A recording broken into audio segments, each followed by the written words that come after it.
Então, pessoal, diante de tudo isso que foi discutido, o que nós temos é um ambiente de incertezas em relação a estes programas adotados. E é aqui que surge essa pesquisa, né? Essa pesquisa poderia ajudar nas análises desses programas. E é aqui que nós chegamos ao próximo ponto do capítulo. O que sabemos sobre esses modelos de programas? Os efeitos da reprovação, analisando a necessidade das políticas. Primeiramente, é importante aqui, e nós temos isso muito destacado no texto, né? Revisar os efeitos da repetência no Brasil, estudar os impactos educacionais da retenção, e estudar isto é bastante complexo, né? Envolve uma diversidade de fatores, de variáveis, né? Há variáveis que podem não ser consideradas na pesquisa, então muitas pesquisas que abordam, né, esses programas educacionais, né, acabam deixando de lado variáveis muito importantes. Muito importantes. Então, há de fato variáveis que algumas pesquisas podem não estar considerando, né, sendo assim uma ameaça à validade dos estudos. Então, alguns estudos sobre esses programas, né, que buscam reduzir a reprovação, a evasão, né, alguns desses estudos acabam gerando resultados que não são resultados válidos, justamente por não estarem considerando fatores muito importantes. Então, quais seriam as propostas aqui, né, para essas pesquisas, né, para que elas não estejam gerando dados não confiáveis, né?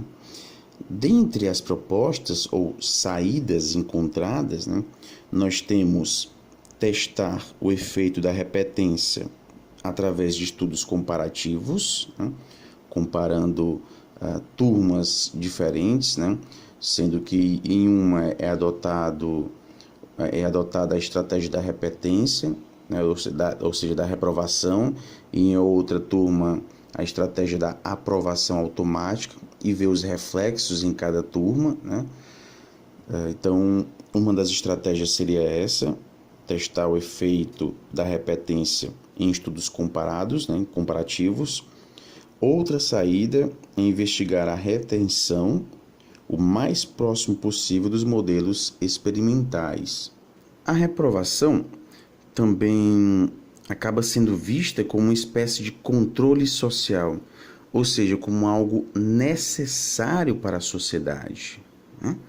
O fracasso escolar é visto como uma característica fundamental para a consolidação da escola.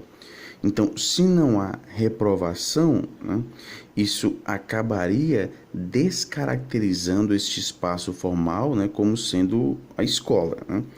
Então, a reprovação, o fracasso escolar seriam fatores necessários para a sociedade. Se não há reprovação, não haveria, então, né, não há uma ordem comum. O sistema como um todo necessitaria, então, da reprovação, né? São alguns argumentos que costumam ser utilizados em defesa da reprovação. No entanto, são mostrados aqui dados que refutam este pensamento, né, que refutam esse ponto de vista da reprovação como algo necessário para a ordem comum. É citado aqui o PISA, né? E isso no contexto da União Europeia. Países que optaram pelo fim da reprovação atingiram resultados melhores que os países que sustentam a prática da reprovação, né? Então, nós temos aqui dados que refutam essa ideia da reprovação como algo necessário, porque há países que não adotam o princípio da reprovação e tem resultados melhores que países que têm a reprovação, né? No entanto, né, lembrem-se do que eu falei, né? Os dados aqui, os resultados são vistos sempre com cautela. A reprovação, ela deve ser, de fato, vista como a causa disso, né? Na verdade, aqui, visto sobre o outro ponto de vista, né? A reprovação, ela não é a causa, mas sim a consequência. E é aqui que nós chegaríamos a essa chamada causalidade circular, né? Países que reprovam estariam reprovando exatamente porque seus alunos aprendem menos, né? Então, a reprovação ela estaria existindo nesses países como uma consequência, não como uma causa. Consequência de quê? Do não aprendizado. Então, os alunos não aprendem não é porque estão sendo reprovados, é o contrário, né? A reprovação ela está acontecendo porque eles não estariam aprendendo. E esses países que não adotam o princípio da reprovação, né, estão coerentes com a educação, né, que está sendo implementada. Então, não haveria motivos em adotar a reprovação, né, quando está existindo de fato o aprendizado. Então, se os alunos estão aprendendo, né, se a educação é de qualidade, então a reprovação ela deixa de ter a sua funcionalidade, né? Então não precisaria falar de reprovação uma vez que a educação é de qualidade e todos estão aprendendo. Agora, em países onde a educação não é de qualidade, ou mesmo os alunos estão aprendendo menos, aí surge a reprovação, né? Então, deve ser visto aqui sempre com cautela, né? E nesse último ponto de vista que eu trouxe, a reprovação ela não seria a causa, mas sim a consequência. De qualquer forma, quais seriam os impactos de uma reprovação nos alunos? Quais seriam os ganhos e perdas, né, no nível de aprendizagem ao viver uma situação de reprovação em sua trajetória escolar, né? A gente sabe que alguns alunos, quando são reprovados, né, alguns nem voltam mais à escola, simplesmente abandonam a escola, né? E aqui, né, em todo o capítulo são citadas várias obras, são citados vários trabalhos, né, que giram em torno dessas pesquisas sobre o impacto da reprovação, sobre estratégias de correção de fluxo, né? E isso não se reduz ao contexto brasileiro, né? Também são utilizados trabalhos de fora, né? Então, nós temos aqui a referência a vários trabalhos, né? De qualquer forma, esses trabalhos, ao utilizarem estratégias experimentais para analisar, né, os impactos da reprovação dos alunos, chegaram a diferenças pouco significativas. Seria necessário, então, encontrar outras formas de observar os impactos da reprovação, como, por exemplo, né, e já afirmei aqui anteriormente, utilizando-se de métodos comparativos. E algumas pesquisas que se utilizaram, né, desses métodos comparativos chegaram a resultados, né, que comprovam que a reprovação acaba gerando resultados negativos nos alunos.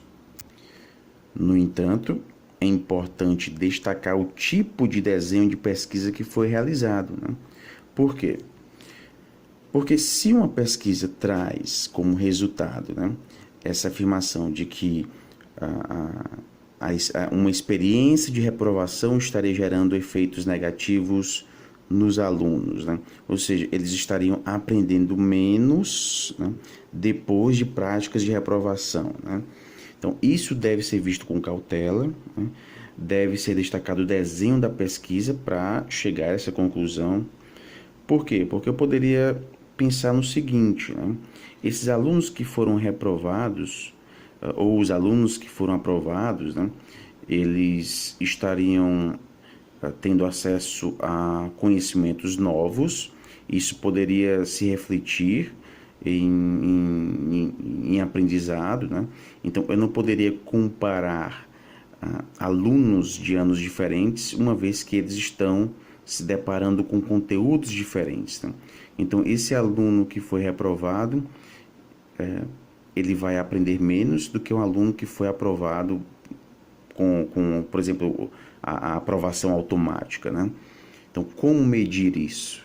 Como medir o que esse aluno vai aprender depois da aprovação automática e o que aquele aluno que foi reprovado vai aprender depois dessa reprovação, né?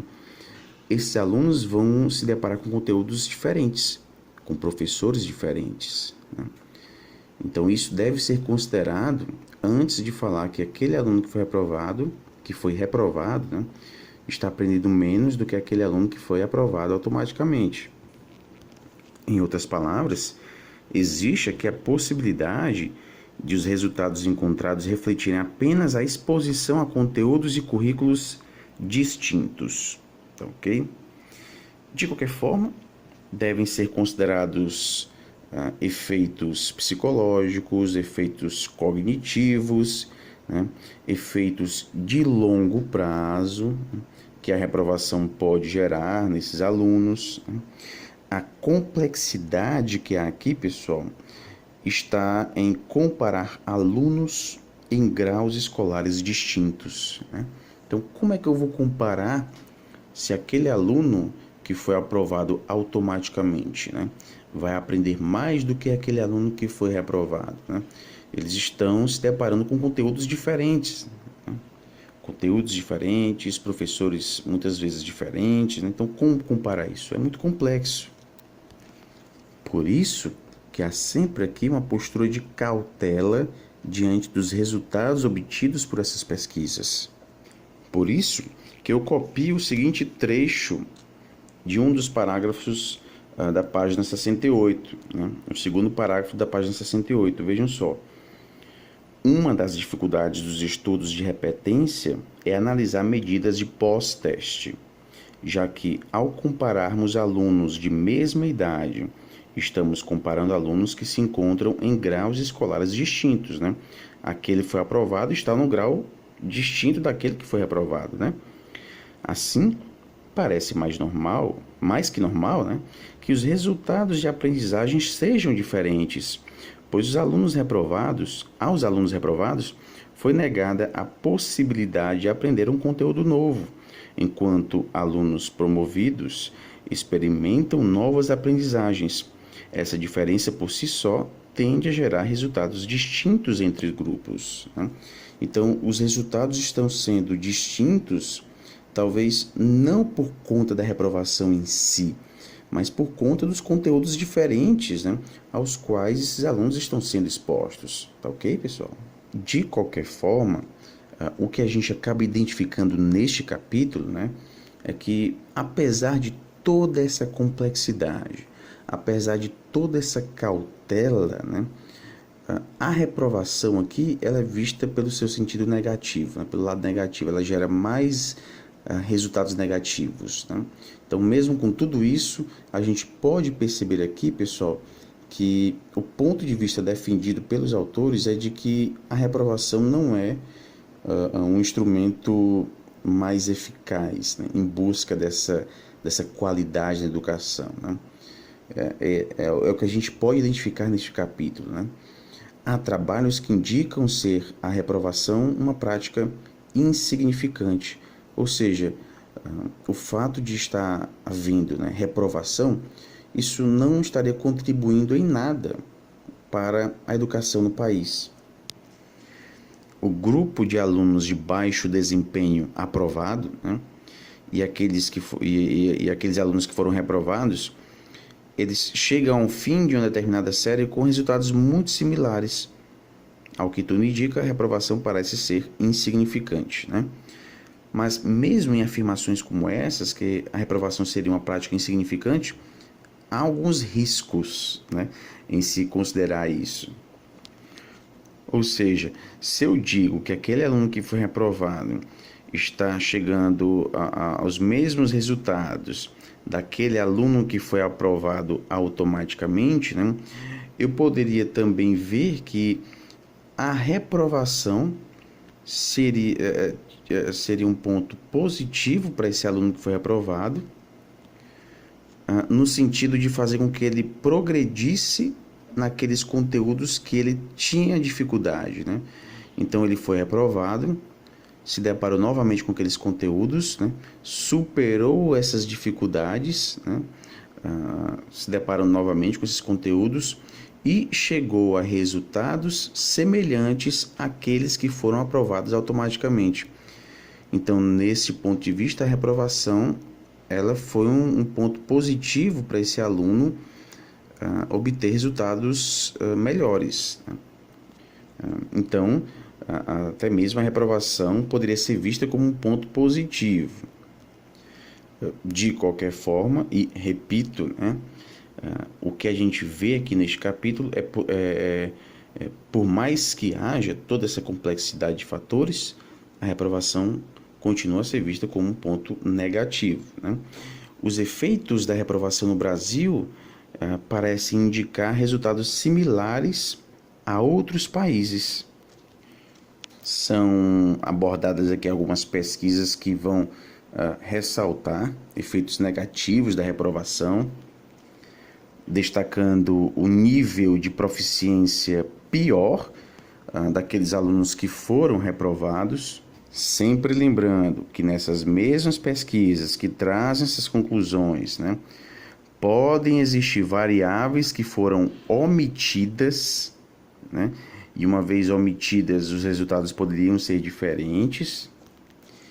De qualquer forma, né, resumindo, né, e o autor faz isso, os autores fazem isso, né, a experiência de reprovação gera impactos negativos, né? Essa é a conclusão. Mas as pesquisas que trazem essas conclusões, né, também podem ser criticadas sobre a consistência dos seus resultados. Então nós temos resultados gerados por essas pesquisas que comprovam, né, que a experiência da reprovação gera impactos negativos. Agora, esses dados coletados, né, alguns deles chegam a ser, digamos, inconsistentes. Por quê? Porque deixam de lado variáveis muito importantes, ok? Muito importantes. De qualquer forma, pessoal, né, acho que eu estou repetindo bastante isso, né, mas é para deixar isso muito bem destacado, né, é que por mais que existam essas variáveis, por mais que existam pontos de vista diferentes, né, a perspectiva aqui é de que a reprovação gera efeitos negativos. E também os impactos, né, da reprovação, né, são mais sofridos pelos alunos das camadas sociais mais desfavorecidas, especialmente pelos não brancos e pelos mais pobres. Então, diante do que foi visto, né, nós temos aqui no próximo item temas educacionais relacionados à aceleração de aprendizagem, segregação, ability grouping e tracking, segregações escolar e intraescolar. Então nós vamos ter aqui referência a essas estratégias, né? Sendo que algumas dessas estratégias, dependendo do contexto, podem, na verdade, estarem contribuindo para práticas de segregação escolar. Então, além de haver uma segregação extraescolar, né, ou seja, esses jovens, esses alunos já vêm, né, isso obviamente considerando contextos mais críticos, né, já vem de práticas segregadoras, né, E quando chegam à escola, eles podem encontrar um contexto que vai, na verdade, potencializar esta prática segregadora. Então, dependendo da maneira pela qual a escola, né, direciona essas ações, esta escola poderia estar contribuindo para a manutenção, né, ou mesmo gerando, né, mais práticas segregadoras. Então, nós temos aí essas políticas focalizadas na melhoria dos indicadores, a existência de mecanismos institucionais capazes de aumentar e intensificar os processos de segregação fora da escola, né? E o problema está principalmente aqui, né? Quando essas estratégias utilizadas com o objetivo de diminuir a evasão, diminuir os índices de reprovação, né? E, consequentemente, melhorar a qualidade da educação, né? Algumas dessas práticas poderiam estar contribuindo para a segregação, né? Ou seja, aumentando as desigualdades. Então, quando as escolas utilizam-se dessas estratégias, né, e acabam utilizando formas diversificadas de composição de classes, de aceleração, né, isso poderia estar aumentando as desigualdades. Ou seja, a instituição escolar passa a ser vista como uma potencializadora das desigualdades. E essas desigualdades, né, como muito bem ressaltado aqui, ela acaba sendo potencializada, né? Essas desigualdades acabam sendo potencializadas não apenas dentro da escola, mas também entre as escolas. Quando, por exemplo, uma escola evita receber alunos de determinadas escolas.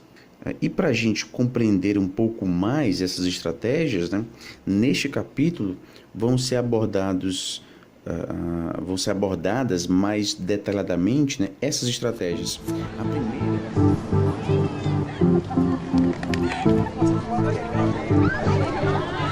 Tudo bem? Prazer também. A senhora é professora aqui? Sou diretora da escola. A professora Vânia é diretora da maior escola municipal do Janguruçu, o bairro mais pobre e o mais violento de Fortaleza. Como é que está esse problema da violência que falam tanto do bairro? Aqui afetou muito a frequência da escola, né? Depois que começou esse problema com a violência, então houve uma queda na frequência. Uma chacina em Fortaleza chocou pela crueldade dos criminosos. Só em janeiro, mais de 460 pessoas foram assassinadas no Ceará. 14 pessoas morreram nessa que é a maior chacina já registrada no Ceará. E agora, quantos deixaram de estudar? O turno da noite, o ano passado, eu comecei com 352 alunos. Esse ano eu estou com menos de 200. Mas é um número significativo. Perdeu 150, mais ou menos. É isso? É um número bem significativo.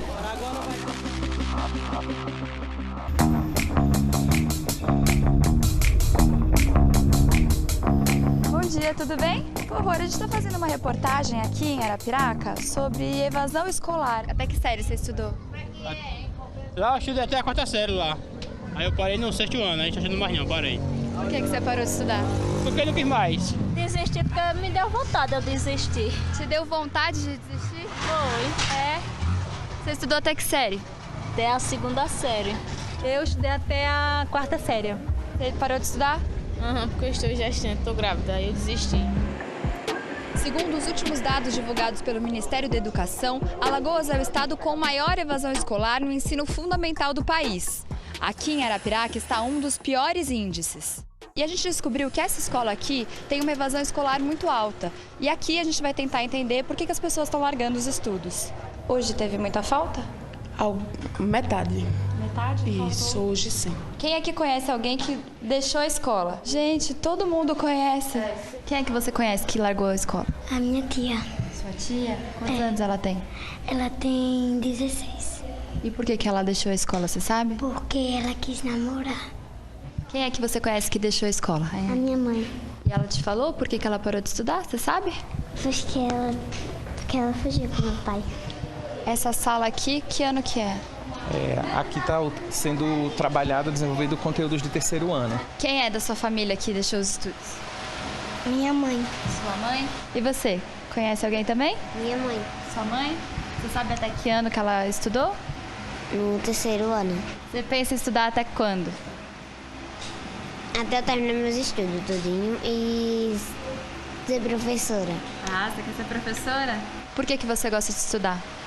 Porque quando eu crescer, eu quero ser um empresário.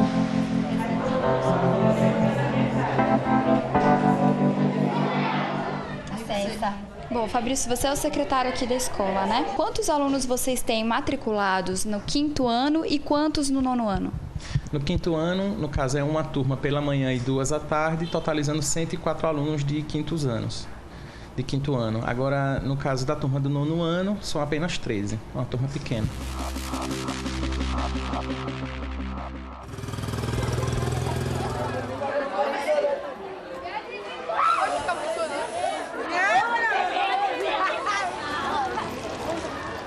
Tudo bom? Vocês estudam nessa escola aqui? Não? Você está em que ano? No 6º? E você? 7º. E você? Eu estou no 2º ano. No supletivo? Isso mesmo. E por que você está no supletivo? Eu parei de estudar, eu parei de estudo com 12 anos de idade. Eu entrei pro tráfico de drogas, comecei a fumar maconha, eu fui usando farinha também. Eu saí do tráfico, eu fui para a igreja, me converti. Ali surgiu a vontade de voltar a estudar, eu queria ser um universitário. Porque eu pensei, nossa, o que eu vou ser na minha vida? Eu não vou conseguir nada. Vinícius, você passou quantos anos sem estudar? Eu passei dos 12 anos até os 16. Bom, tem vários jovens aqui, né? Você deveria estar na aula agora. Sim. E por que você não está? Bom, porque basicamente a gente vive cada dia uma surpresa lá e é ruim porque ontem fui lá, tive que ter aulas normais, tive 3 aulas e saí porque não tinha professores. Todos os jovens com quem conversei nessa praça abandonaram os estudos. Você quantos anos tem? 14. 14? É. E por que você saiu da escola? Porque eu não gosto. Mas o que é? É o professor? É o assunto? São as matérias? Uma grade de ensino que é chata, a forma que eles ensinam é chata, professores específicos são chatos. Rotina de sempre ser a mesma coisa, não ter uma inovação no ensino.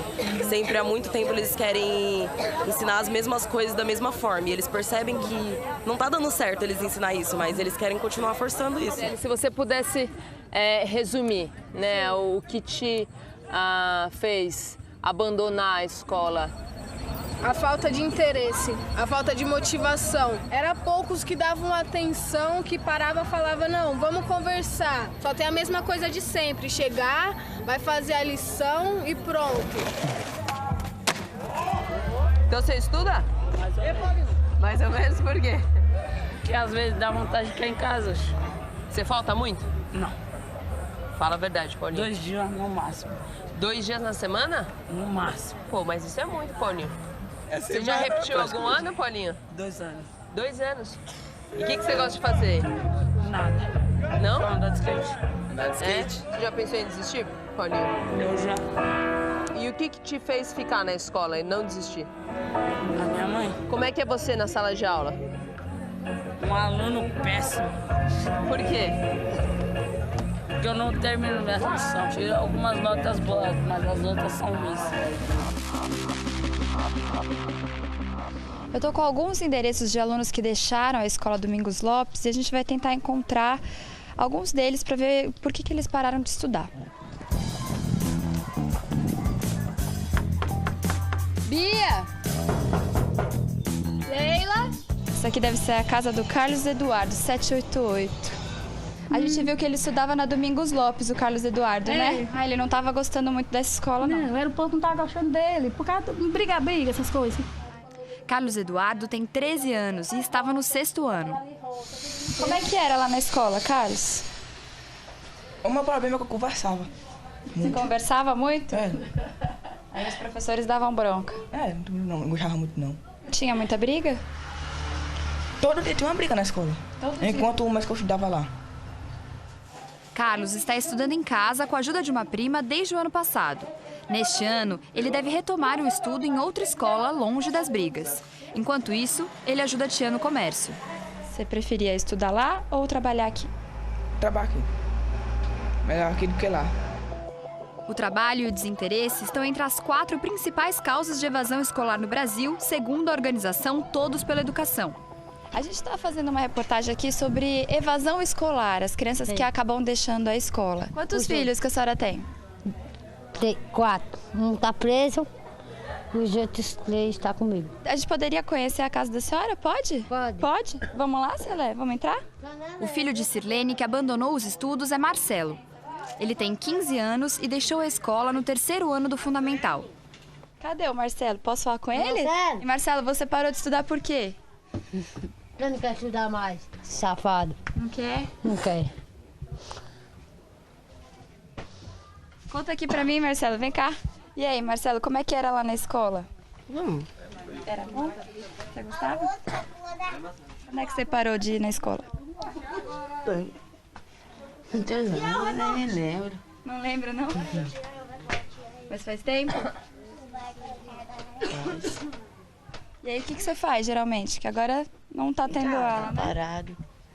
Fica em casa. Fica aqui? É, tem vezes que eu arrumo trabalho, trabalhar. Você trabalha com o quê? Cuidando de cavalo. É importante que ele ajude trabalhando? Não, quer que ele estude, mas não quer estudar. O pessoal avisa para estudar, não quer ir. Cheguei agora aqui na escola Décio Ferraz Alvim, uma escola da Zona Leste de São Paulo. É aqui que o Paulinho estuda. Vamos ver se ele tá aqui hoje. Bom dia, viu, criança? Você falta muito? Não. Fala a verdade, Paulinho. 2 dias no máximo. 2 dias na semana? No máximo. Pô, mas isso é muito, Paulinho. Olha o Paulinho. E aí, Paulinho? Então, hoje estamos dando início a um trabalho de fluência leitora. Alguém pode me explicar o que é fluência leitora? É aquele tipo de pessoa que lê qualquer tipo de texto sem parar. Uma formiga sedenta chegou à margem do rio para beber água. Para alcançar a água, precisou descer por uma folha de grama. Uma pomba viu a formiga em perigo. Rapidamente arrancou uma folha de uma árvore e chegou dentro do rio. O vento e o sol estava disputando qual dos dois era o mais forte. De repente, viram um viajante que vinha caminhando. 3 vezes 3? 6. Não, olha direito na tabuada. 9. Isso. Eu pude observar que o Paulo é um dos alunos mais velhos aqui da turma, né? E deu pra ver que ele tem bastante dificuldade, assim, né? Por quê? A dificuldade vem por conta do quê? Ano passado ele ainda não lia. Ele começou a leitura o ano passado. Então, comparando uma criança que iniciou o ano passado, ele está muito bem. Mesmo a sala tão cheia, você vê que é possível ainda a gente conseguir recuperar. Quantos alunos tem na sua sala? 36. Acabou? Acabou a aula? Agora acabou a aula, só estamos esperando os pais virem buscar o restante dos alunos. Esses não vão de perua, né? E você, Paulinho, como vai pra casa agora? Já a pé. Vai a pé? Eu e meus companheiros. Sua mãe vem te buscar aí, não? Não? Vai sozinho? Tchau, Paulo!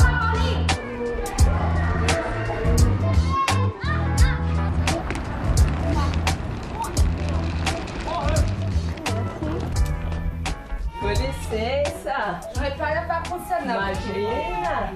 Tava acompanhando o Paulinho lá na escola. É? É. E aí, como tá? Mal. Mal? O que você fez dessa vez? Errei tudo.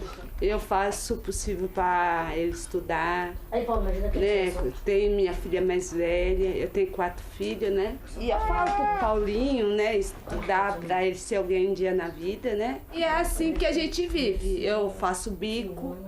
Trabalha... Que tipo de bico? Eu faço faxina, né? Quando me chama, eu gostaria de dar um futuro melhor para eles, né? Mas sabe que hoje em dia, né, as condições é difícil. Sabe ler um pouquinho, escrever não? Escrever eu sei, ler não. O Paulinho, né, já foi reprovado também, né? Falta muito. E aí, a senhora fica brava? Eu fico triste, né? Porque não é assim que eu queria pra ele, né? Eu quero que ele estuda, né? Ser alguém na vida. Por que você acha que eles faltam tanto, seus filhos? Preguiçoso. É? É. Quantos anos a senhora tem? Eu tenho 24 anos. Você tem 24 anos? Não faz sentido. Porque a sua filha tem 18. Em que ano você nasceu? 1900 e... Ixi, aí você me pegou. Não sabe, não? Não, Tica, não. Passamos pelo CRAS de Arapiraca, o Centro de Referência de Assistência Social. E lá, conheci mais uma estudante que abandonou a escola. Ele é seu filho? É. Quantos anos você tem? 14. 14 aninhos? É. E por acaso você continua estudando mesmo depois de ser mãe? Não. E aí, como é que você se sentiu quando você teve que parar de ir pra escola? Eu já não gostava de estudar mesmo. Você não gostava muito? Não. É muito comum, assim, acontecer dos alunos abandonarem a escola? É, por conta da gravidez, na adolescência. Perdi 4 alunas por conta disso. 4 alunos de uma sala de quantas pessoas? 18. 18 alunos. A gente vai tentar conversar agora com a Bia, que a gente conheceu lá no Centro de Assistência Social, no CRAS. Oi. Tudo bem? Como é que é os seus dias aqui, Bia? É assim como você tá vendo. Ele mama o dia todo. Ele mama o dia todo? Não dá nem sossego. E a mãe ajuda muito? Bastante, né? Porque se não for eu do ladinho dela, minha filha. Ninguém tá, não. Dá conta não, viu? E o pai do bebê, Bia? Ele tem quantos anos? 18. Mais velho que você, né? 4 anos. E ele te ajuda a cuidar do seu filho? Ajuda, e muito. Ajuda muito? É. E você pretende voltar a estudar, Bia? Pretendo. Fé em Deus, mês que vem. Fé em Deus, mês que vem ela tá voltando. E o neném, como sempre, ou fica com a minha mãe, ou vai comigo. A mesma escola onde Bia quer voltar a se matricular oferece o EJA, Educação para Jovens e Adultos. Lá encontramos uma mãe que às vezes tem que levar o filho junto para a sala de aula. E você sempre traz ele para aula? Quando eu posso, sempre posso trazer, né? Porque nem todo mundo fica com ele. Eu tive ele com 14 anos. E aí você teve que parar de estudar? Foi. Aí eu tive de regressar, porque eu estava fazendo o sexto aqui, né? Que é o EJA, sexto e o sétimo, para poder terminar meus estudos.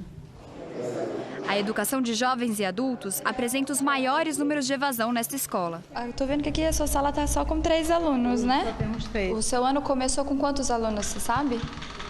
Uns 25 por aí. E terminou com quantos? Vai terminar com 12. É metade da sala, mais da metade da sala, né? É metade. Eu comecei esse ano, só que eu já tentei outros anos, só que eu desisti, né? E esse ano eu fui em frente. Tá até o fim. E desistiu nos outros anos por quê? Eu morava com um homem que ele não deixava, não queria deixar. Aí deixou o homem e voltou para escola. Graças a Deus, estou liberta daquele. Em nome de Jesus. Que bom.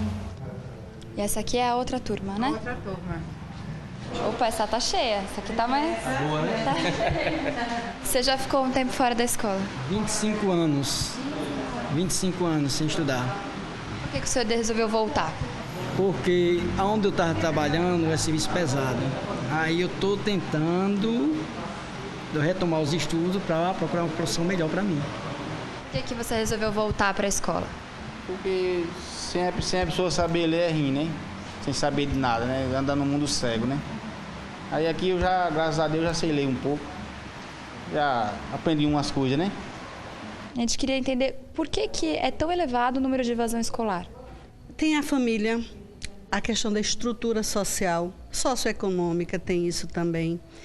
Tem a questão da gravidez, tem a questão da migração, né, de famílias que vão morar em outra cidade. O que a escola tem feito para tentar diminuir o abandono dos estudos? A gente entendeu que os alunos eles precisam ser mais acolhidos. Até eu mesma já fui na casa de alunos evadidos. E quando a gente chega lá, que a gente vê a realidade, a gente se entristece, porque a situação socioeconômica favorece muito a isso. O aluno deixa de vir à escola para trabalhar, para ajudar seus pais. E quando não...